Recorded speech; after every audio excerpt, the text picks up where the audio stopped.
सबसे पहले आपको बताएं कि इलेक्शन कमीशन ने खैबर पख्तूनख्वा असेंबली की मखसूस नशिस्तों से मुतालिक फैसला जारी कर दिया। खैबर पख्तूनख्वा में मखसूस नशिस्तों से मुतालिक नून लीग की दरख्वास्त मंजूर कर ली गई है और खैबर पख्तूनख्वा असेंबली में नून लीग को एक इजाफी नशिस्त मिल गई है। इसी से मुतालिक मजीद मालूमात हासिल करेंगे नुमाइंदा दुनिया न्यूज़ वकार सैयद ने हमें ज्वाइन किया। जी वकार, किस किस पार्टी को कितनी नशिस्तें मिली? जी बिल्कुल, पेशावर हाई कोर्ट के हुक्म पर इलेक्शन कमीशन ने गुज़िश्ता रोज जो पोजीशन जमाती थी वहाँ पे, जिसमें नून लीग, जमीयत उलमा इस्लाम पे, ANP, PTIP, उनकी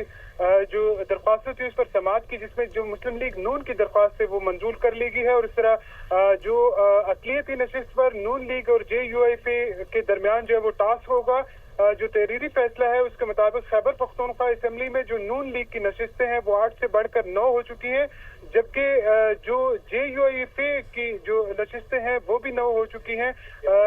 पीपल्स पार्टी को खैबर पख्तूनख्वा असेंबली में 5, पाकिस्तान तहरीक-ए-इंसाफ पार्लियामेंटेरियन और अवामी नेशनल पार्टी को 1-1 की नशिस्त मिली है, जबकि जो अक़लियती नशिस्त है उस पर बाकायदा तौर पर जो है वो टास्क होगा। जबकि जो इलेक्शन कमीशन का फैसला है उसके मुताबिक जो 26वीं यानी जो आखिरी खातून की जो इजाफी नशिस्त है उसके मुताबिक जो है वो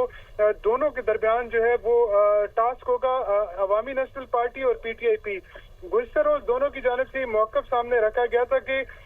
जो इजाफी नशिस्त है वो जो है वो ANP की बनती है, PTIP की बनती है, जबकि इलेक्शन कमीशन ने नून लीग को जो है वो उनकी दरख्वास्त मंजूर की, जिसमें जो उलमा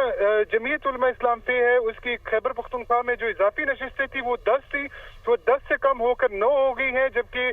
जो नून लीग की नशिस्तें 8 थी वो 8 से बढ़कर जो है वो 9 हो चुकी हैं। जबकि जो अवामी नेशनल पार्टी और पाकिस्तान तहरीक-ए-इंसाफ पार्लियामेंटेरियन के दरमियान चूंकि मामला टाई था तो उस पर जो है वो टास्क होगा। इसके अलावा जो अक़लियत की एक नशिस्त है जो इलेक्शन कमीशन ने इससे कबल JUIF को दी थी, उस पर जो है वो नून लीग की जानिब से जो है वो इतराज़ आयद किया गया था और अब बाकायदा तौर पर वहाँ से एक आज़ाद रुकने जो खैबर पख्तूनख्वा असेंबली है पेशावर से तारिक अवान, उनको जो है वो नून लीग में जो है वो शुमार किया गया और उसके बाद उनकी नशिस्तों की तादाद जो है वो बढ़ चुकी है। और इलेक्शन कमीशन ने अपने फैसले में करार दिया है कि वहाँ पर 2 नशिस्तों पर, जिसमें एक अक़लियत की नशिस्त होगी, एक अक़लियत की नशिस्त पहले जमीयत को दी गई थी वो वहां से वापस होके उस पर दोबारा टास्क होगा और टास्क की फैसला होगा कि ये किसको दी जाएंगी। 26 ये नशिस्तें थी, जिसमें 26 में से 9 नशिस्तें जो है वो नून लीग, 9 जमीयत उलमा इस्लाम पे, 5 पीपल्स पार्टी को, 1 अवामी नेशनल पार्टी को, 1 PTIP को मिली है, जबकि 2 नशिस्तें ऐसी हैं जिस पर टास्क के बाद फैसला होगा। जी बहुत शुक्रिया वकार सैयद, आपने तफसीलात से आगाह किया।